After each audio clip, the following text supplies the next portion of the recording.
Picture Book. The Elves and the Shoemaker, by the Brothers Grimm.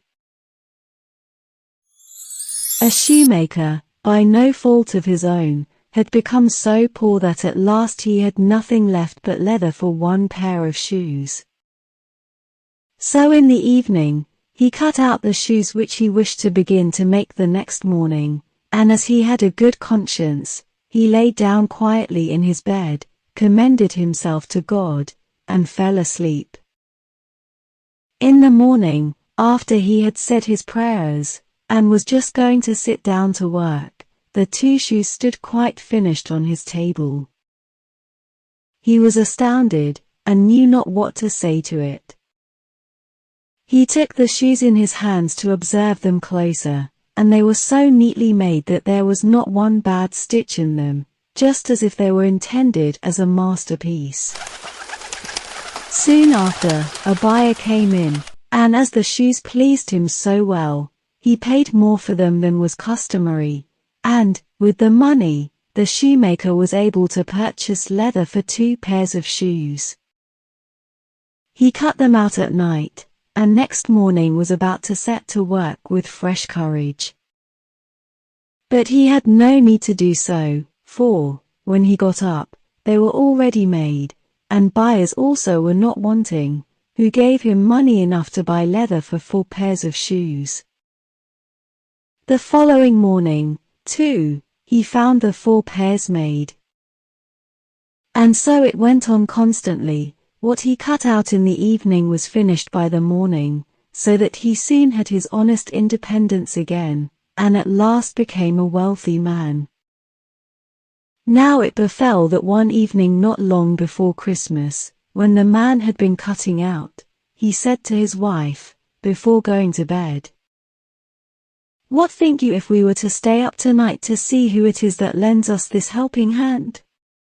The woman liked the idea, and lighted a candle, and then they hid themselves in a corner of the room, behind some clothes which were hanging up there, and watched.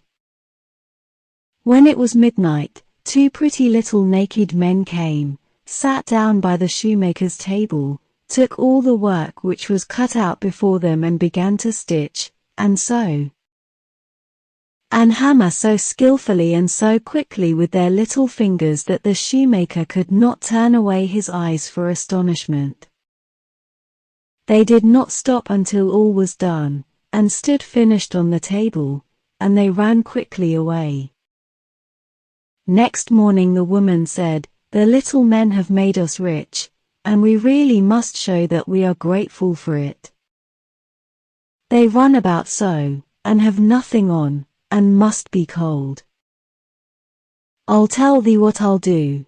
I will make them little shirts, and coats, and vests, and trousers, and knit both of them a pair of stockings, and do thou, too, make them 2 little pairs of shoes." The man said, "I shall be very glad to do it." And one night, when everything was ready, they laid their presents all together on the table instead of the cut-out work, and then concealed themselves to see how the little men would behave. At midnight they came bounding in, and wanted to get to work at once, but as they did not find any leather cut out, but only the pretty little articles of clothing, they were at first astonished. And then they showed intense delight. They dressed themselves with the greatest rapidity, putting the pretty clothes on, and singing, "Now we are boys so fine to see. Why should we longer cobblers be?" Then they danced and skipped and leapt over chairs and benches. At last they danced out of doors. From that time forth they came no more.